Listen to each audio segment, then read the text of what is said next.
Well, I'm recording now. I'm recording. Saeed Day. Yeah, man. Come on, sis. Yeah. It's a holiday. Yeah.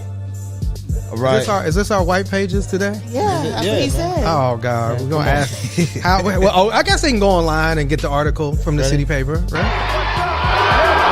Hey. What'd you say? I don't even know if it's a black author. It is a black. He said, yeah, it was Jordan. Oh boy. Jordan is the author. Yeah. We're here. Yes, we are. Hey, welcome. Oh shit, I'm right here. Hey, camera. I forgot. It's usually over here. Welcome to This Week in White Supremacy. We have a very, very special episode today. But just introduce myself. Every one of our episodes is special. Everyone is special because you're here, brother. You know what I'm saying? You know what I'm saying? But we're usually not right next to each other. I'm Jasiri X. I'm co-founder and CEO of One Hood Media. And across from me today... It's your girl, the kindest, sweetest, most nonviolent person ever. Miracle. Yeah. Miracle. It's me. Miracle, you know that doesn't make for a good show. Come on, we need the miracle that chooses violence. I am working on myself. Speaking of being peaceful and nonviolent, the real soul of This Week in White Supremacy, the shaman. Boy, Treble NLS, never like supremacy, next level shaman. Yes. Next level shit, we out here. We out here. Yes. And to my immediate left, right next to me, huh? Right next to you, man. Yes. I'm basking in the glow. Come on, the revolutionary but gorgeous, the supreme Asiatic intelligently divine, the malicious and marvelous. The brightness is too much. Come on, man. Malicious. It's everything, man. Come on, don't play with me. I'm here. Get me. What's malicious and toxic marvelous? one, huh? Malicious and marvelous? Malicious and marvelous, Okay, yes, yeah, man. sure. You know, Toxic what? the toxic one from Toronto. You know what I mean? All of that. You get me? We're here, and I would love to say, they said we couldn't do it. Trump did. Stop. We got our first white guest on This Week in White Supremacy. They said we couldn't do it. They said they wouldn't come. They wouldn't sit next to us. God did. I'm going to do an IP complaint. Man. No, but you know what? I mean, and I do want to get into that because This is our first white guest on This Week in White Supremacy. But Dave, your career has been in and around black artists, black music, black culture. So that is a question that we wanted to touch on. So for those that don't know, we're joined by Dave Mays, founder of The Source Magazine, the Hip Hop Bible. The Hip Hop Bible. And co-founder of Breakbeat Media, which, you know, everybody here watched the podcast. We didn't even know, that's shit joint. You know what I'm saying? So that's really dope. And my brother, you know what I'm saying? Damn, you have so many titles, but pick one. He is the former editor-in-chief of Source Magazine.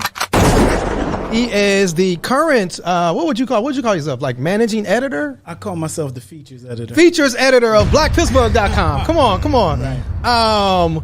He is the founder of Rap Sessions. Took me on the road, boy. Took me all over the country. Repping Rap Sessions. And you know, you are also on the board. Yes. Of One Hood Media. Technically, you're our boss. You know what I'm saying? Technically. Fire us all out. My brother Bakari Kitwana. Good to have you on the show, my brother. Good to be here. And so I do want to start with you. And then, again, everybody can hop in with questions, although I have a lot of questions. I know you have some questions. Miracle may have. Miracle has smoke. No, I don't. Niggas love smoke. No. Niggas love smoke. Yes, these No, There's not going to be no one left standing after Miracle. I see what you did there. I'm going to go to the board. Ooh. You see these terrible conditions? The board meeting was yesterday, Miracle. You had your chance. You got to wait till next quarter, nigga. So, you know, Bakari, you spent a career not only in hip hop journalism, right? You also recently co-wrote, authored a book with Rakim. Yes. You know, many consider the greatest hip hop artist of all time. We featured that on our white pages. Yes, yeah. the God, you know what I'm saying, Rakim. And you kind of said this, you asked this question earlier, Dave, before we were recording. Is there such a thing now, today, as hip hop journalists, with kind of like the death of magazines per se. Right. And really, you know, we have the Shade Room, you know, we have, you know, Miracle mentioned earlier, we have a DJ Academics. It's like, as we have like, you know, different podcasts, like, do you kind of look at this and like, is your heart breaking? Like people aren't really writing and breaking things like they used to be. So how do you see the current state of hip hop journalism? In terms of, is there hip hop journalism? I mean, I think it's a complicated question. I think we have to talk about some of the things that have changed. Yeah. Because I feel that a part of the answer to the question is, who is the audience? You know what I'm saying? So I feel like we've gone through so many evolutions out of the hip hop magazine era that defined. Can you just move the mic a little bit closer to you? Yeah. Out of the era that the magazine era that defined hip hop journalism. Right. You know, we have to also recognize some of the aspects of what made that. But out of that era, we then went into an era of it was the .com boom, right? You know, like the blogs, because I Blog remember era. it was like even before the blogs. Oh, before the blogs? Yeah, I mean, I think that what those magazines, they were online magazines, right. That model, like all hip hop. Yeah. What was before all hip hop? 360.com. 360 hip hop. 360 hip hop. I don't remember that. That was Russell's. That was Russell's. Okay, That's right. Yeah. And there were others, and so we go out. Pre-World Star. Urban Box Office. Urban Box Office. Yeah, so we kind of came out of that period. Hook.com. So the .com period lasted a very short time, right? Where you had all this venture capital being dumped into the creation, of these online whatevers, right? Pets.com. I mean, everything. Yeah. I remember Pets.com. I remember that. Yeah. And so out of that, we then evolved into the blogging period, and out of that, and then now some of these things all starting to coexist. Right. We come into the social media moment, and then the blogging period kind of repositions itself. Yeah, because I remember the time when like you had to be. That's when I kind of come in as an artist during the blogging period. You know, allhiphop.com was the site that broke me and began to kind of support me, and Biko was at SOHH. That's right. .com, and then Biko also used to work at the Source. Right. Biko was at the Source. Y'all had a hell of a crew. Yeah. And I remember like Nah Right was like Nah Right, Two Dope Boys, and it was kind of like the importance of being on these sites, right? And what they could mean to, like, they were like breaking artists. Yeah, there was Hip Hop DX. There was Kevin Nottingham. Yes, I mean, those are two sites that always Brian Crawford. Undergroundhiphop.com, YoRaps.com. But then it seemed like hiphopgame.com. Right. Yeah. But it seemed like, kind of like you said, when social media comes, it kind of like almost tidal waved them where it didn't really matter. It started to matter less. It started to matter less. Yeah. This is the other complicating variable, and that is, where is the money? You know what I'm saying? Yes. And again, the fans. Like, who's paying these? That's right. That's right. So like when we were doing the Source, right? You know, an important part of the model was writers were getting paid. Yes. You know what I'm saying? Yes. That's. I mean, and I think that's so important because it shapes what the journalism looks like. Right. So the more you, so one of the things that happen as we make the transition between the magazines to the online magazine, right? People are getting paid less because the advertising model shifted. Right. So like this stuff is really important to really understand where we are now. But the other thing that's also changing is the fans. So what the fans are wanting, what the fans are accepting, what the fans are reacting to. Some of the, some people might argue that reality TV with, certain hip hop presentations is a form of journalism. Nah. So I mean, we're talking about Love and Hip Hop. Well, nah. I think you can make the argument because it's scripted. It's informing and it's influencing how absolutely. And so that then I think helps to prepare for a podcasting audience in some way, because some of the podcasting dimension is a reality dimension. Now, back to the journalism question. With journalism, you know, and again, the era that we started doing the journalism in, it was an audience that had a bar for a certain degree of intellectualism.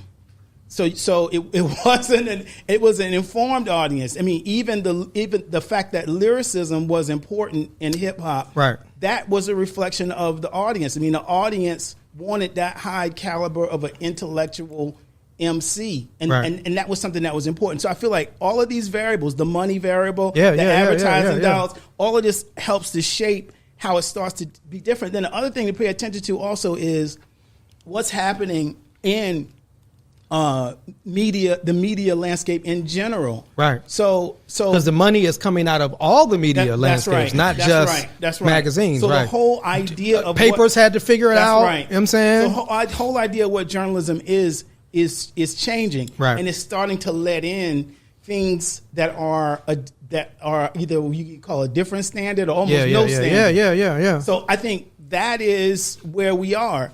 One of the things I would say though is we used to argue that we wanted radio to be more broad in what they were playing, right?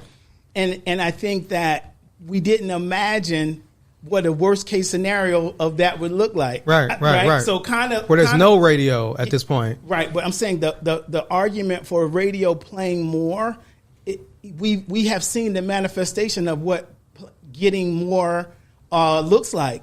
And it's changed the whole landscape of what hip hop is. Right. It's changed the landscape of the fan. So you got different fans. You got different people who are now doing a journalistic function. Right. With a completely different standard. I mean, there's some of these podcasts that I've heard of who are actually paying artists for interviews. Like that was unheard of. That was unheard of. Yeah. That, you know, people didn't do that in journalism. People would say it wasn't serious. Right.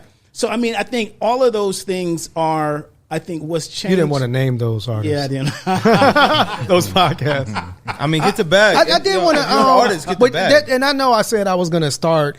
Yeah. But you know. When Bakari talks about the audience, Dave, it makes me think of, you know, you at Harvard as you're conceiving when you begin the Source magazine, are you thinking about run that back for all those who don't know? Say it again. What university did you just say?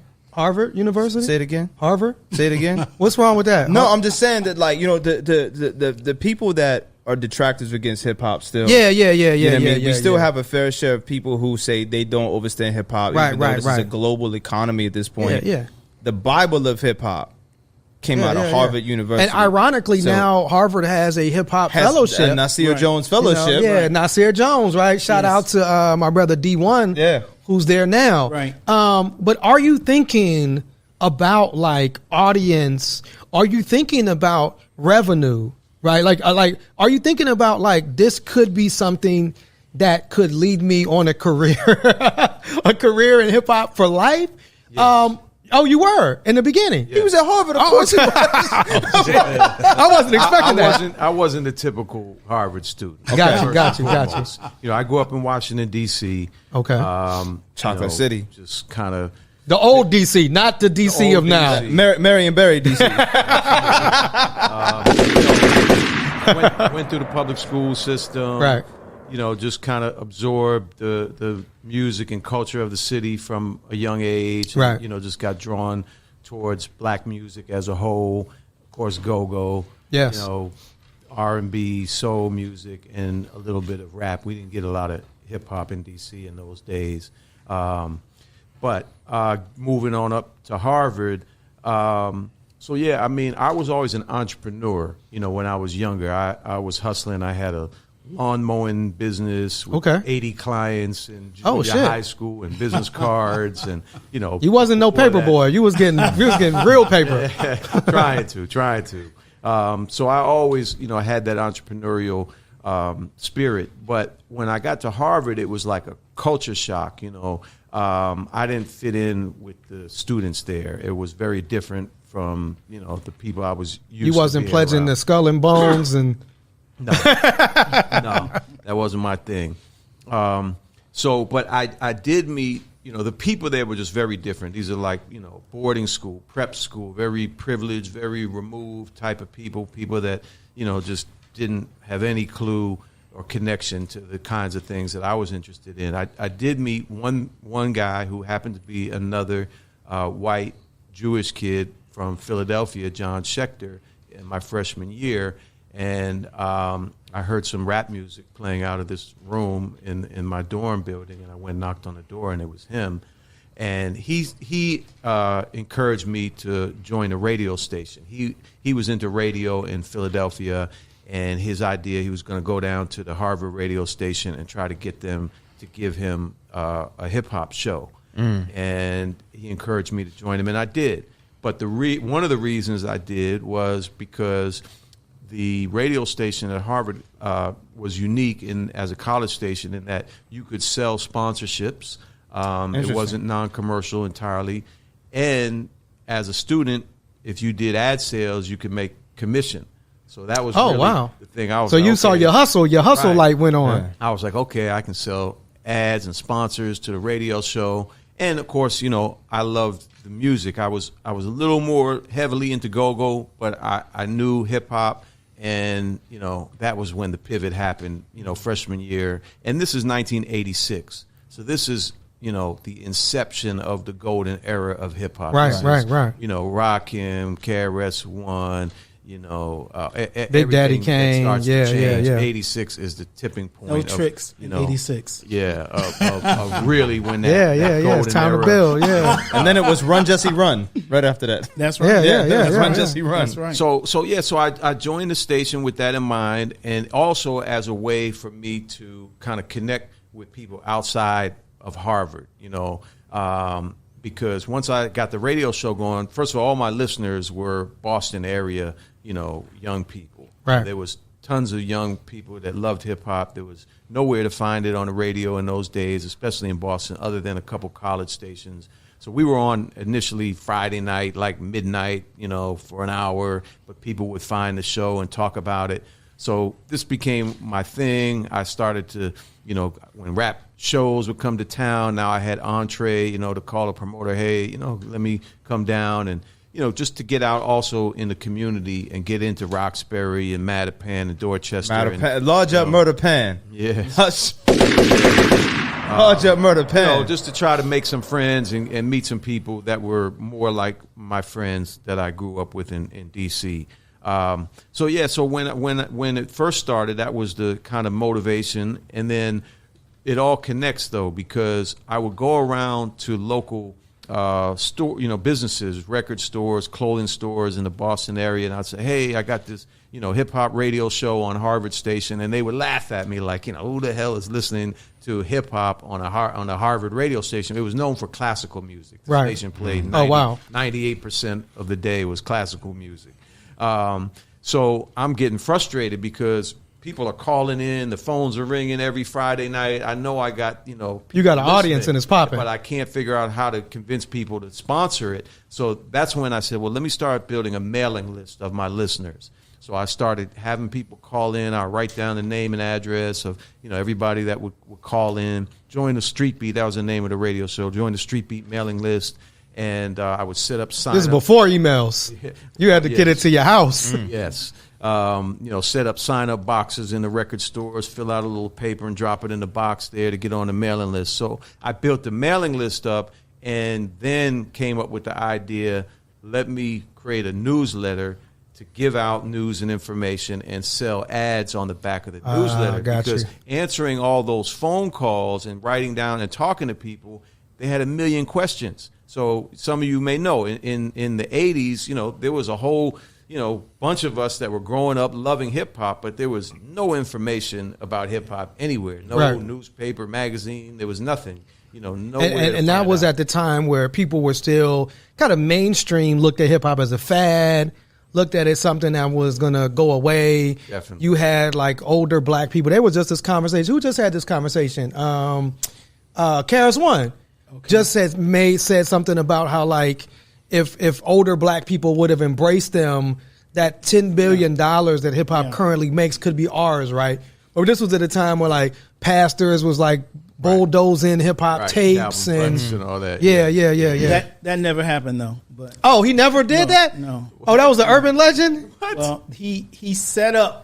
He set up the CDs. bulldozer. He had the bulldozer, But he never got it. But someone told him that he shouldn't do that because it was too disrespectful to young people. So he never did. I interviewed him in the source. Sorry, Calvin. Our bad. In which we talked about that. He never did that. Just for the record. Close enough. Got you. Close Got you. enough. Close enough. I mean, the intention was there. Right. The intention was there. So so there was no information. So people are, when's the new Public Enemy album coming Right, out? yeah. Who We produced can't this? call Def Jam and find this out. Right, Yeah. right. So I was so into the radio show and trying to get all the new music first and have the exclusives, to play on Friday night. So I was building up relationships at all the record labels. I was calling, the Def Jams, the Tommy Boys, the Priority Records, the Profile Records, and building relationships with their promotions people. So I would get information. They would tell me who's in the studio, who's doing this, that, and the other. So that's where the idea came. Okay, let me take this information and share it in the form of a newsletter and sell the ads on the back. So I sold 4 ads on the first one-sheet newsletter, yellow piece of paper. Wow. Like $50, $75 each. Yeah. But that was great for me. I was like, man, this is it. And then the real thing that kind of changed my vision very early on was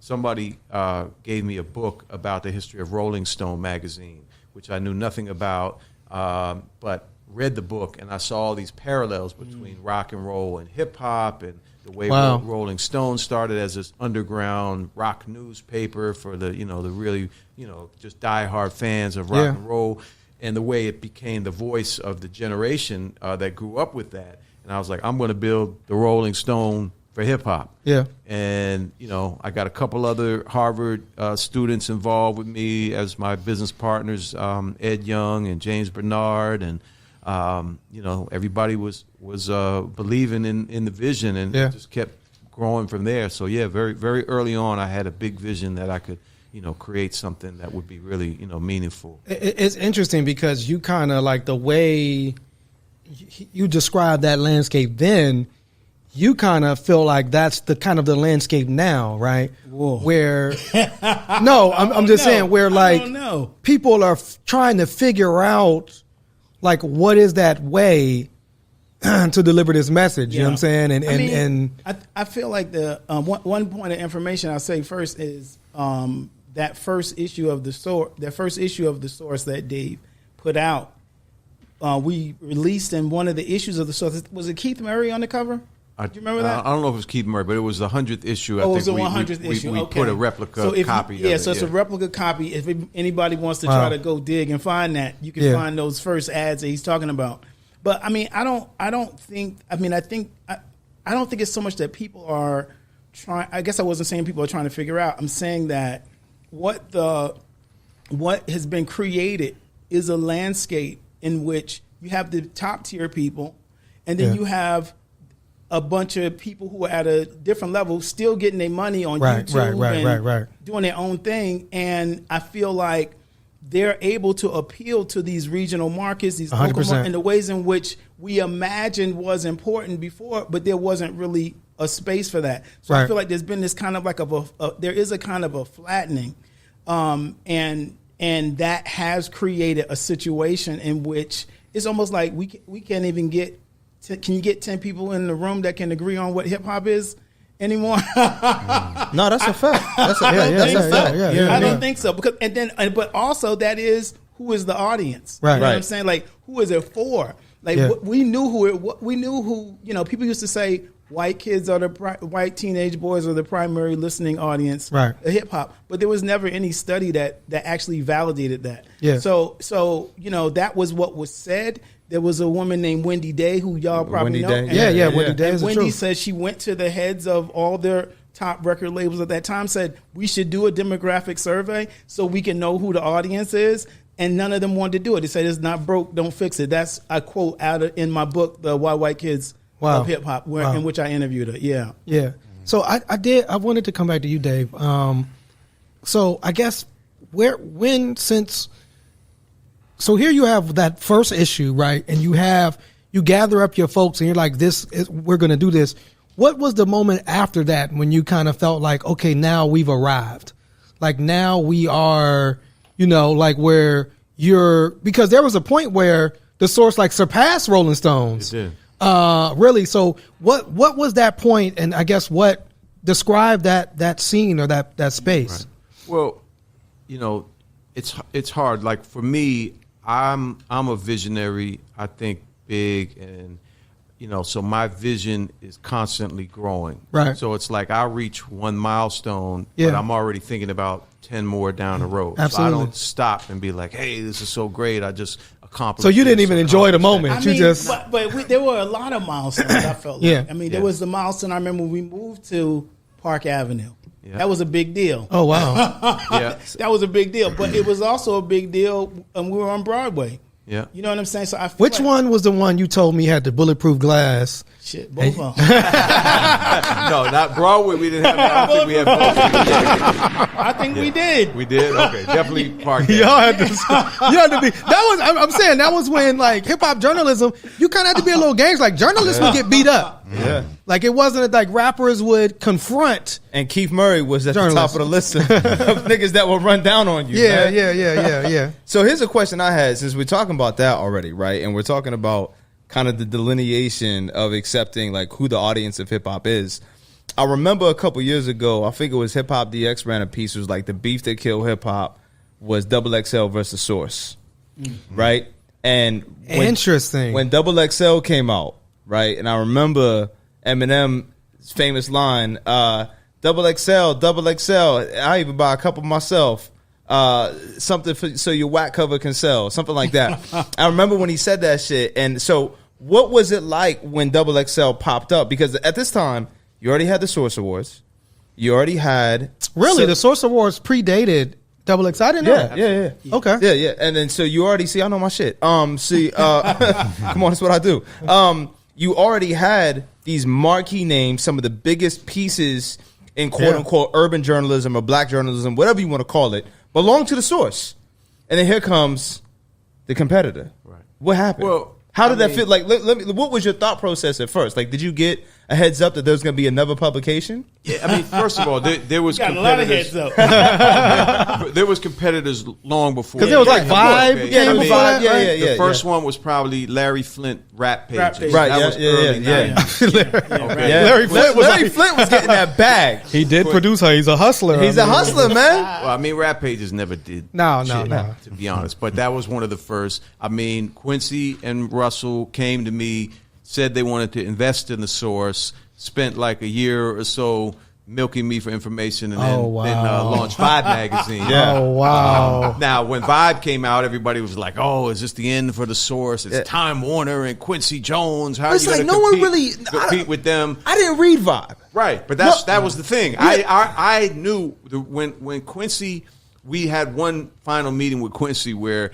he was, Is this Quincy the Third? Is this No. Oh, Quincy. This is okay. the Quincy This is- Jones. Yeah. He You flew dig. us out to his dig. mansion in Yeah. Beverly Hills, and he was like, we thought we were going to be, finding out about this investment deal in the Source, and he was like, well, listen, guys, I changed my mind. I'm going to start my own magazine. I'm going to call it Volume. That was their original name before Vibe. Oh, you was like, you about to lose. We're going to buy you guys out. Here's, we're going to give you $600,000. What year is this? Because 600K is a lot of money. In the 90s. We're talking 92. Oh Yeah, wow, yeah, okay, yeah, good. 92, 93 Factor in maybe. inflation, that's what, like 3 million? I don't know. It didn't seem like a lot to me. Right. Of course, that's walk intellectual away. property. Yeah. He said, I made that when I was cutting lawns, man. What you talking about? All that to say, I knew that Quincy didn't understand hip hop. I mean, course as, not. as great as he Because at this is, time, as he much- had to be what, in his 60s? Yeah. Yeah, I would say. Yeah. So- Was like you said- this his catalyst to do the Fresh Prince though? Do you think? What the catalyst? The Source, him not being able to buy you out. No, because Fresh Prince was before that. It was before. Yeah, Okay, I think Fresh Prince started in 91. early 90s, before Vibe. Yeah. Okay. That was part of probably the impetus that pushed him into doing it. He did go to Harvard. He just said impetus in correct context. Large up to you. But anyway, so I wasn't sweating the Vibe thing because I'm like, these guys, and then the people that they hired, they had a few talented people over there, but like, they didn't have the type of commitment, nobody lived hip hop in the way I was living it, and on the corporate side, and was balancing. Vibe those was like things. Source Light almost. Well, You know what I'm saying? I mean, the thing about Vibe was they never positioned themselves as a hip hop magazine. Correct. Right, it was And urban so- culture. Correct. Well, they So it wasn't for me. It was they like were covering all Yeah. black music. Yeah, Yeah, You know what I'm right, saying? right, And right, right. and so even their covers were all black music. 100%, They yeah, tried yeah. to compete with us on some things. Yeah. But it was a healthy competition, but it wasn't a fair fight for them because we was just going so hard. Yeah. Hip hop yeah. stuff, and I mean they did have some good people that wrote some good Yeah, pieces, absolutely. and sometimes it would push us back and be like, all right, we got to go harder. You know what I mean? So I felt like it was a healthy competition, but Yeah. it wasn't like We kick Vibes' ass. Yeah. up and Yeah. down. I mean, But of then course. Double XL Yeah, so answer the Now, question. Double Yeah, XL, yeah, so, if I get into that. Double So XL, Double yeah. XL was more like these are cats like us. Well, yes and no. Double XL was launched by two guys that had worked at the Source in Right. the early 90s. Yeah. And I had a falling out with them and a bunch of other editors at the magazine. And several years later, they popped up with Double XL. But within 6 months, they were gone. James Bernard and Reggie Dennis. Yeah, that they were started gone Double in 6 XL. months. I forgot Wow. about that. I don't know Yeah. what kind of deal. Yeah. The dudes that started it got kicked to the curb. Yeah, Oh shit! Because they partnered with Harris Publications, Right. which was Okay. this very white company that knew nothing about any of this, didn't care, just thought there was some money. They had Right. 50, 70 magazines. Like, hey, we'll do a hip hop magazine. The Source, look at how well it's doing. We'll just try to copy that. So even after they left, I mean, had James and Reggie stayed around, maybe it would have been more significant of a competitor because they were very talented. Right. Can't take that away from them. But honestly, Double XL was never a factor at all. Like they were just a copycat. Yeah. Secondhand, secondary magazine that some people bought. But it never rivaled the Source. I think that when Double XL got interesting to me was when Elliot Wilson went over there. But Elliot, Right. Elliot was At the our Source. museum. Yeah. That went there, and the period that Dave is talking about when those guys left, that's when I came to the Source. Right. So that was the what we call the infamous staff walkout. Okay. And we had to rebuild Right. the entire staff. This is where the language of you seen my bio that shows me as executive editor, and then you also seen my bio showing me as editor in chief. Right. And you never asked me, but I knew it was something that you had thought about before. Yeah. But what that was Dave hired me as the top editor, but he was reserving after that horrible experience. He was reserving that editor in chief title just in case he had to be publisher and editor. Right. But he never did that. So, and then after me, it was Selwyn was next. Yeah. Right. After Selwyn, Carlito Rodriguez. Was next. Big names. So, Yeah, but Carlito's doing big things. Both of them are doing big we things. were all there at the same time. Yeah. Including was Elliot. Yeah, Elliot came with in them as well. Yeah. 97, Yeah. 98. Yeah. As well as Riggs. Riggs Morales, who did the Eminem. Yeah. Unsigned Hype. Hype. Yeah. So what? Who can take credit for Brown Sugar then? As the Double XL, the Source. No, another example. Mike Elliott. What's Brown Sugar? I'm lost. So now Lathan Omar. The movie. Most Oh. Did you fall in Queen love with Latifah. hip-hop? Yeah, what Brown did you fall in Sugar love with? was I thought he was talking about what's my man? That song. D'Angelo? No, No, he's talking about Brown D'Angelo. Sugar, the movie, was written by Mike Elliott. Shout Right. out to Mike. That's Shout my guy. out to Mike, for sure. Mike started at the Source. Oh, in shit. Yes, Okay. he did. 91. Yeah. Mike was he became the head of the Source Entertainment division. Mike came in to help me diversify the brand into other things, and eventually it was the Source Awards. Right. Mike helped me create and launch the first big Source Awards show in '94 at Madison Square Garden, and also in '95 the first televised awards. And if you don't want your CEO in the background dancing in the videos, come to Death Row. So Mike There needs also- to be a Mike- Source Awards podcast. Mike also As did well. Mike also did the Carmen hip hop. Yeah, on MTV. And that was Beyonce, right? Beyonce, And Mos Def, that's right. Beyonce, Yeah. Mos Def, and that was Omar Epps. Yeah, Yeah, he wrote that, didn't he? not Makai Mike- Pfeiffer. yeah, Makai Mike wrote Pfeiffer. that. Yeah, not Yeah. Omar. Getting your dark-skinned But brothers the thing on. with Mike is All he them and I also- brown skin acting niggas. Mike and See I that also had MAGA a Muslim? falling out in Okay. the late 90s. And Right. he left the Source, and it was a bad falling out. You know, Yeah. he was bitter about it. I was bitter about what had happened. We've since, become friends again Good, and good. everything. But at that time is when he started doing his film thing and did Brown Sugar. So it was based on the Source, but I never asked him this, but he didn't want to give the Source the credit because he was upset, I think. yeah. So he made it more about XXL. Oh, interesting. You know? But Interesting. that was the Well, reason. and but didn't Mike go on to start the? He has like some chain of. he's got Hammer and Nails. The The it's men's like the kinda men's grooming beauty shop. salon. Oh, shit. Yeah. type thing. I didn't know about that. And Mike's still doing film and TV. He's doing incredibly well. And so yeah. when you talk about this, and I want to bring you, Miracle, in because I thought you had a 'Cause Miracle a great got smoked. question. No, I do And not. I want to Miracle bring came and I with want to bring smoke. Do Trouble not in. know. But no, because No. I think No, I your do question not. is pertinent. The question that you asked earlier, Miracle, because Let her ask the question. like the Source. You can ask the question because y'all trying to set me up. No. This is a what I'm great saying. question. No, This is a great This is what I'm question. saying. Like the Source became this like you're like pumping out black talent. You know what I'm saying? And you're naming these names. You talk about Carlito, who Dreamhampton. did Yeah, Empire, Dream- right? yeah, Dream. Dreamhampton. Elliot Wilson's Right, there, right. yeah. I mean, I discovered Aaron Magruder. yeah, from the Boondocks. I mean, come on, man. Yeah. So, like I'm saying, like, so it kind of Tyson became, and it's Beckford. like now. Oh, you just threw that in there, a little like Yeah. Tyson Beckford, right? Yeah, so, that's right. and Tyson now Beckford, that's right. it's like we have like a DJ Academics. You feel me? Like, so, like, do you like how do you see that? Yeah. Now, because it's like not only is a Source, I mean, and I don't know if you want to talk about like when you saw like this ain't gonna be a thing anymore.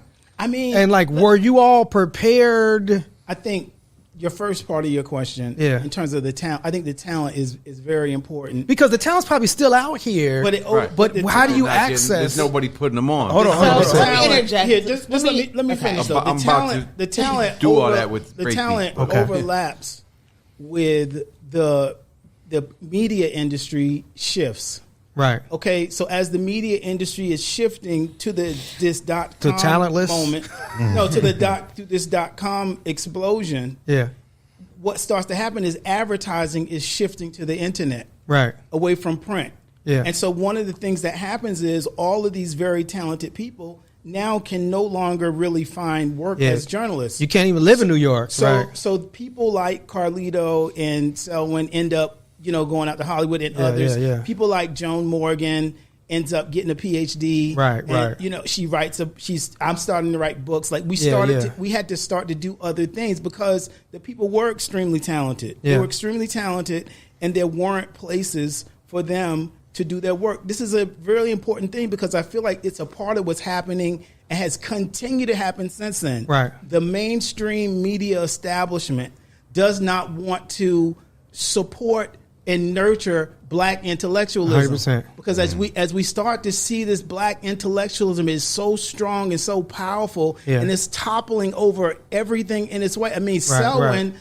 By the time Selwyn left the Source, he was being courted by Russell Simmons to run this 360.com. Right. I mean, Carlito. I mean, these guys end up doing these things. Carlito had the first animated cartoon on MTV. Right. And so these guys everyone's doing this amazing stuff because it was a super talented crew. Right. And I will say this in no exaggeration. When I was in our meeting yesterday, as the different departments are giving their reports, Yeah. it reminded me of being at the Source. That's right. Because you got these, basically Dave. He's talking about us, by the way. For I am everybody talking that don't know. I am talking Hood. about y'all because I feel like Dave had a talent for picking great people. Yeah. And those people did their thing. Yes. One of the great things about being at the Source, I was thinking about this yesterday also, was that we also everybody had a side hustle.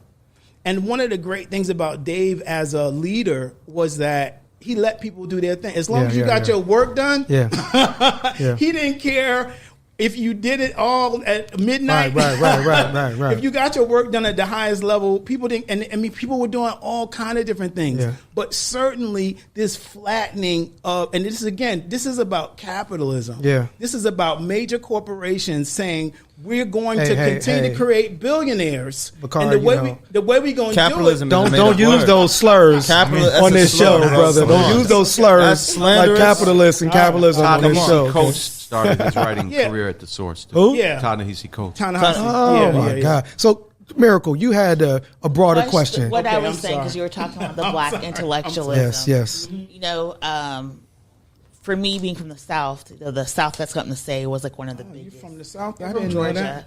All right. But with the Outcast. 5 mics, were you also creating with this black intellectualism, like default, like gatekeeping, where it created this idea that if you weren't good enough for the Source, you basically could kind of do your own thing. And then when this .com happened and YouTube happened, it was people who were like, well, I'm not good enough for this, so I'm just going to do whatever. I'm not going to have that mentoring. I'm not going to have. I think that She said y'all had a New York Yeah. bias, bro. She I said don't- y'all was hating on Okay, but I think you're hating on Gucci. It Gucci feels ain't like- get 5 mics. It feels like you kind of conflating two things, though. The Source were huge supporters of Outkast. Yeah. I'm not talking about hating Outkast. I'm talking about like curating The that Source talent. was Yeah. huge supporters of the South. The Source was Mm-hmm. a huge supporter of hip hop all over the country because that is what we knew was going to continue to grow the magazine. That's why Outkast won that award in that environment in New York Right, City. right, right, 5,000 New Yorkers like. So get the it fuck was outta here. definitely, but I guess what I'm saying is that it's the larger media industry that's trying to flatten, in my opinion, this black talent. I mean, I just can't tell you the horror stories of people that were thriving journalists that could not do journalism. It was their passion. So many of them was their passion, and they couldn't do it and get paid to do the work. And I feel like in many ways that's what's happening now.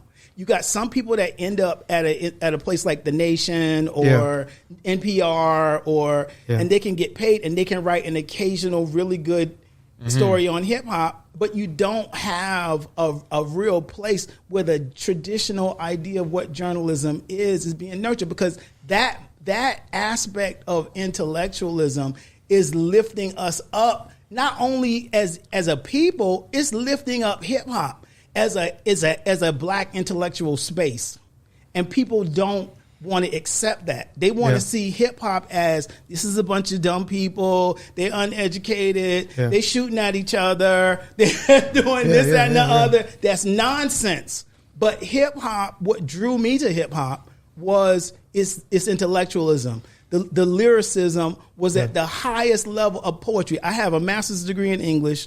I studied Chaucer. I studied Shakespeare. I studied Shelley and Yeats and all these Western poets. Hip hop was at that level. When I saw it, that's what made me want to be a hip hop journalist. Yeah, Kendrick got that Pulitzer too. We got to let our white guest speak.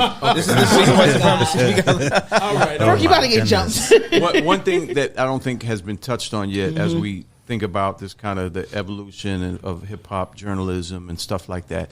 You know, one of the key things is how the music and the control of the music and the corporatization of the music took place. Definitely. Okay, because that's had a dramatic impact, as well as the technology, you know, that's really changed things. So, and that kind of goes back to that XXL. Yeah. You know, when XXL popped off was when Interscope Records bankrolled them and, you know, gave them all their artists and all the exclusives. And at that time, Interscope and Universal controlled, you know, 70+% of Dre, 50. all hip hop. Yeah. You know, they were had a monopoly on the music. Right. But you know what happened. You know, the way I see it, Tupac being killed, assassinated, is the beginning of the end of hip hop as we knew it.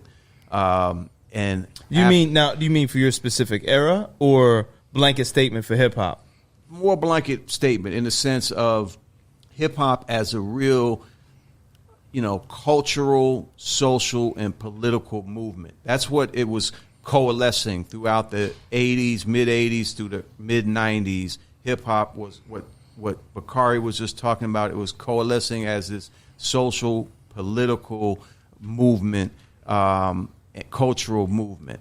But when Tupac gets knocked off, that begins creating this vacuum where the 3 or 4 major music corporations started to figure out ways that they could control the music. Because if you think about it, back in the 90s, your record had to be stamped by the streets before it could go to the mainstream. Right. There was very few examples of a rap record coming out and going commercial out the gates. Right. You had to, But even if you did go commercial out the gates, it was kind of like you were looked down upon. Right. Yeah. Exactly. Like, Yeah. wasn't MC Hammer and Vanilla Ice. that kind of Yeah, stuff. yeah, Yes, yeah. it wasn't considered real hip hop. Yeah. So, but there's a point in time where it changes, where the streets get cut out, and you don't need the permission or the stamp That's from a the good streets. point. Because they figured out how they could really monopolize. They already had radio monopolized. They had the video channels monopolized. And I don't want to get too deep into this, but this is where Eminem comes in, because he's kind of a tool that they use to begin to separate the audiences. Yeah. Because there's this idea that's been pushed for years that hip hop, Eminem brought white people to hip hop, Right, yeah, which yeah. is not true. I mean, Jada said it. I've been had a white fan base before the signing of Marshall. Going back to Like, the Jada 80s, said that. Run Yeah. DMC selling Come on. millions of records. Right. It was majority white people that Man, were come on. buying that. I mean, So- and that was for Public Enemy, the BC Boys, All the everything. way Speaking of across that, the and board. I want to ask this question. I want to bring Trouble in Yeah, as because well. I got a great question to bring Trouble in. Okay. Okay, so like when you all start kind of going at Eminem, was that because of what you were seeing? And was that like you saying like we kind of have to protect the culture? Did you see kind of like the Elvisization Yes. of Eminem? And was that why you felt like you all had to kind of protect what was happening? Yes, I mean that was what Benzino saw and kind of brought to me. Got you. Okay, it was the turning point. I think was because the source, as we said, we kind of discovered Eminem. We put him in Unsigned Hype. He was the first white rapper in Unsigned Hype. You heard that on This Week in White Supremacy. Just like I'm the first white person on This Week in White Supremacy. 100%, yes. Eminem was the first white person on the cover of The Source. We never had a white person on the cover of wow. The Source Yeah. until Wow. Eminem. That's fascinating. He won, Lyricist of the Year at the Source Awards. Yeah. So Yeah. we were very instrumental in helping stamp him, give him Right, credibility, right. and helping him succeed in the early stages of his career. But when 8 Mile was coming out, was when, you may recall, like the media, the white media were just like, oh, this guy is the king of hip hop, Yeah. the Right. greatest Yeah. ever. Yeah. He His was on the cover of the movie, New York this, Times magazine. Yeah, yeah. And that was kind of when Benzino, started peeping. He was like, man, this, they're really trying to pull an Elvis type of 100%. situation. Right. Now, how did that look like for you, being a white person in hip hop, going at another white person in hip hop over what is supposed to be real hip hop? Well, it didn't feel uncomfortable to me because I've been someone that, yes, I've obviously I'm white, but I've always been, I've okay, let me put it like this. So like I'm the way I look at it is hip hop is open to everybody. Mm-hmm. It invites people of all cultures, races, every type of background, and we can all participate in it. But at the end of the day, it is a culture that was created, out of the struggle of primarily, inner city black folks, Right. And out of the pain and the struggle of all the things that they've had to suffer and deal with for hundreds of years in this country. So I've always believed that, we can all be part of it, but we have to, if we're not black, we should be especially conscious of, racism, systemic racism, all of these issues. Say that shit, Dan. Come on. And I always thought of The Source as a pro-black magazine. Yeah, Even though I was white, I empowered people like the Bakaris and others. Yeah. And wanted it to be pro-black, but I It wanted felt it to that be, way as a reader. but to still be welcoming, not to be like, hey, white man, don't come in here, but have that pro-black, perspective. And, Eminem, he didn't really, like, if I was Eminem and I had become this big white rapper, like, immediately I'd have been, you'd have seen me out there talking about all these things. We're gonna Eminem wasn't get Royce doing is gonna call us tomorrow. Royce is gonna call us tomorrow and be like, "Yo, this nigga lying." Yeah, I'm not lying. He wasn't even around. He's not even. You know what I mean? Whatever. I was there. I know. Let me fix this right quick. Yeah. A couple No, of but I things. think We that's also did a lot of Let research me- when we Of course. did all this Yeah, stuff. yeah, yeah, And we yeah. know No, I his, remember- his Jump in. background. Okay. Yeah. But you and it's documented. You can see he wasn't shouting out the pioneers of hip hop. Right, If you go right, back right, to right. find the first time Eminem starts shouting out the pioneers of hip hop, it's after the beef with the Source started and he began to get kind of put on the spot and exposed. Absolutely. It wasn't doing it before. I love how He was just an ex-plan. Yeah, I'm about to say, yeah. He's like, don't get with a nigger, bitch. I remember that freestyle. Yeah, he was I just remember an that ex-plan. Eminem freestyle. Yeah, man. Let me just jump in. Yeah. One of the things I would say is, as a person who was deep into hip hop journalism in that moment, I never felt that Eminem was a threat to hip hop as a black. And I'm not saying he is. I'm not saying. I never felt that. I always felt that hip hop had at that point had such a definitive black stamp on it. Yeah. That it could never be separated from black people.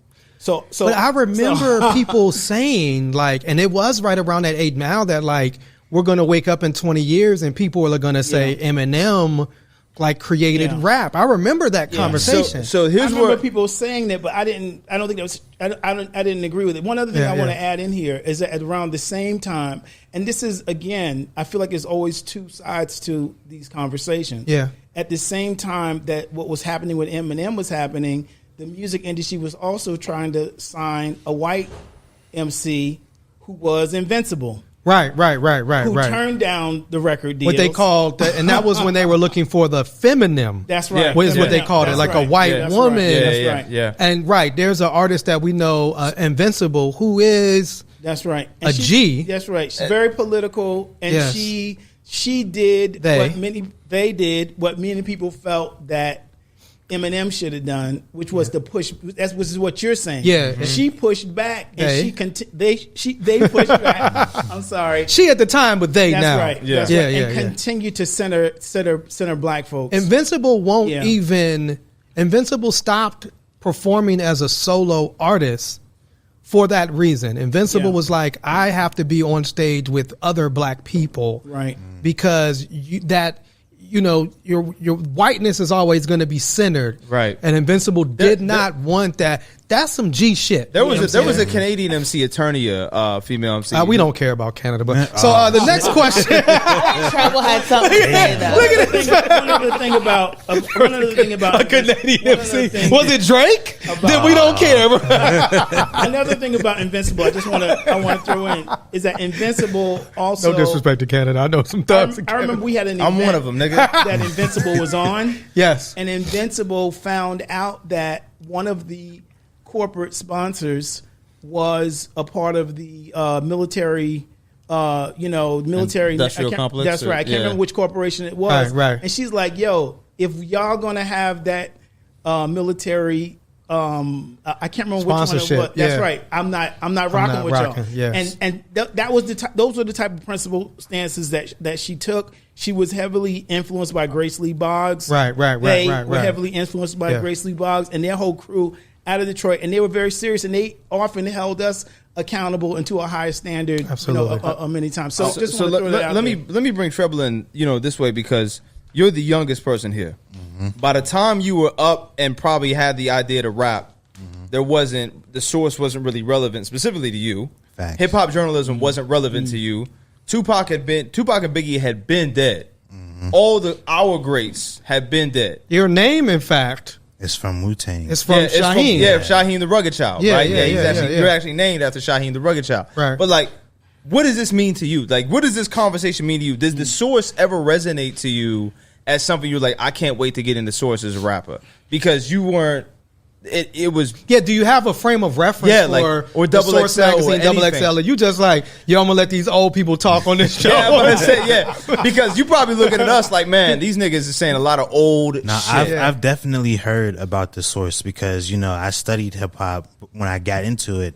You know, but at the time, XXO was the big hip hop magazine for my generation. Right. And we always had talks of like, oh yeah, I'm trying to be in that Like XXL the freshman. cipher. Yeah, XXL, yeah. Oh, the Cipher. freshman. Yeah, Yeah. Which they bit from the Source. Come Really? on. That's unsigned hype. No, not Unsigned Hype. There was a cover the Source did, Rap's New Generation, in the late 90s. It was a pull-out cover. Yeah, I remember- It I had that episode. DMX. Yeah, I had that shit. Nori. Oh, wow. That was right before Band for TV hit. Yeah, exactly. Yeah, that's right It was before about Band for TV hit. 8 Yeah. of them on there, and it was like, you know, these are the next up-and-coming things, and that is basically where they got the idea. A few years later, they bit that and created. Right, because but I remember like the waves of Wiz being a freshman, a XXL freshman that or not being. I think Yeah. he wasn't He included, and we was tight. Drake wasn't. In Pittsburgh, Yeah, right? You know what I'm Drake saying? wasn't, And it was yeah. like that was that thing. Yeah. So Double XL is your frame of reference for hip hop journalism. Mm-hmm. Now, did you look at this as like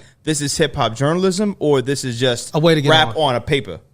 Yeah, it was really just a way to get on for real. Yeah. You know what Okay. I'm saying? Because at the time, social media is starting to go crazy. We have a different access Right. to the industry than what existed presently. So, like, of course, we're thinking about the publications. We're thinking about, you know, who's writing about hip hop. People, you know, our OGs are telling us like, you want to hit up the blogs, you want to be written about, but they were also telling us like, social media is your tool. Now you, as the artist, have access to the world. True. You don't really need this middleman anymore. Right. If you know how to work social media, you can kind of go anywhere with that. You know what I'm saying? Absolutely. Now you can be like your own journalist in a sense. Yeah. But You let know me what I'm saying? tell you one thing that you missed out on, and this is not because we have our first white guest here. This is because this is legit shit. I remember as a kid going to the newsstand and getting the Source. And I remember like I didn't I had want a to. subscription. I remember going I had to a the mailbox. subscription. Yeah, So before I had a subscription, I would being go and hyped. buy it at the newsstand, Yeah. right? And I remember is the same feeling I would get when I would go to the record store on Tuesdays, not Friday when shit released. Tuesdays, I wouldn't want to read the Source until I got home. I didn't want to read it on the train. I didn't want to read it on the bus. I was like, I want to take this home to my room because I'm reading every fucking piece. Yeah, every page, you know what I mean? yeah. I was actually a model in a Double XL ad, right? And I was still like, I still need to read the Source. I remember to this day being grade 8, reading the Unsigned Hype when my man Saigon, Large Up Saigon, right? My brother was in there, and I remember reading when he had the hip hop quotable for Contraband, and I was like, yo, this nigga blew my fucking mind. And I knew at that point, reading Unsigned Hype and seeing this was gonna be me. It was okay. Well, I mean, but this is what I related to. Well, look at you now, brother. Now you're on the city paper. Look at him now. Speaking of, it's not the Source, but you know, No, but that's not what I'm saying. What I'm saying though is that the impact that the Source had on our generation. You know what I'm saying? I want to finish the point that I was making. Yes. I never got to quite finish. I think it's important, which is, you know, from around late 90s, early 2000s is when hip hop, and like I was saying, the corporations were able to seize control of it. And this is when the commercialization and the music became the dominant driving economic force of what hip hop was music. And the culture was being diminished more and more. So it was only about the music. Like you were talking about XXL, you weren't looking in XXL to read about social justice, health, or technology, all these things that were in the Source magazine. Absolutely. You know, so I think the point I'm trying to make is that as the music became, you know, just the whole driving force and became the commercialization of it, that also contributed to the decline of hip-hop journalism because all those other things that we were doing at the Source just weren't really, you know, part of what people were perceiving as being hip hop. It was just the music. You got the final question for Dave, and then let's wrap it up. So what I wanted to ask was to build off what you lot were just chatting about, FN Mecca. You said Mecca? Yeah, no, FN Mecca. FN Mecca, the digital hip hop rapper. NFT that got artificial intelligence. the artificial intelligence rapper that was created by a white guy that was voiced by a black rapper, right? How do you view something like this happening now, where record labels are cutting the middleman out? The record labels like, okay, what's The middleman being the black people. Yeah, right. So the rapper's like, well, I don't want to. Maybe I want to do my own record. Maybe I don't want to go ahead and follow my contract every way through. The record label's fine. We'll create you, right? The record label is literally creating rappers now. Yeah. So, as someone who's a content creator, someone who's a media creator, as a journalist, as all these things, how do you view this now? Dangerous. I mean, just another level of what they've been doing, and what they're now trying to do. So yeah. So, with that being said, I mean, I have a million more questions, and we could really spend all night, because we didn't even get into Jay-Z and Kanye and all the stuff that's been happening overall. Bonus half an hour. Yes. So we do need to do a part two. All right, so keep going. But thank you for your time. No, we thank. Man. I mean, I would keep going, but I know Ime. We had our first white guest on this. First white guest on this week in White We had Supremacy. apartheid at the table. Not apartheid. We had apartheid. This is the apartheid episode. Come on. Tell me how you feel about it. I feel great. Do you? Obviously. I feel amazing. No, Clearly. Yeah. No Clearly. MAGA. Clearly. So with that being said, we don't really have a lot going. I guess our white pages, ironically. But by the time they see this, though, that might not be relevant anymore, though. But it'll still be there. They can still get it. They can still go back and read it. Or should we call this like pages? No, I think we should call this white pages. Oh, We should definitely call this the Man. white pages. Wow. But With it's black okay. ass ink? Yeah. I wouldn't even say that. But a black woman journalist wrote the article. Jordan Snowden. Jordan Snowden, yeah. Shout out to Jordan Snowden. Always the black woman has to do the labor. Hey, come on. Damn. Revolutionary but gorgeous on all digital streaming platforms right now. Rap album of the year. Download You that. don't have to show So shout out to but no, congrats Farouk on that. White pages That's a right big there. deal. And Come then I don't know if Breakbeat has a political podcast, but hey, maybe you want have a some cats to non-exclusive talk about contract. Yeah, we got a white non-exclusive supremacy up on Breakbeat. Come on. You know what I'm saying? That part. we need a political podcast. Okay. Come on. Well, I'm saying if you like what you heard here, you know what I'm saying? Or a mental health one. Yes. Who knows? A mental health one. Right. You have. Can we talk about that coming soon? We can. Brunch with a black Nigga man. brunch. Brunch with a. Brooke is not black. Hosted by- y'all, and I feel damn. Oh, wow. Because he has been Wow. saying racial slurs. Wow. For You're not going to fat Joe me. You're not going to Farouk is Puerto Rican. For anyone that I'm just doesn't joking. know, I do want to mention, just we touched on Breakbeat, but Yes. Breakbeat is the Funny Marco Cornbread TV show. Come on. Absolutely. I love I'm Funny sure That's my shit. many of your viewers watch regularly. It's probably the biggest weekly show in the culture right now. Wow. Shout out Funny Marco, millions of views a week, and it's still, show's getting better and better.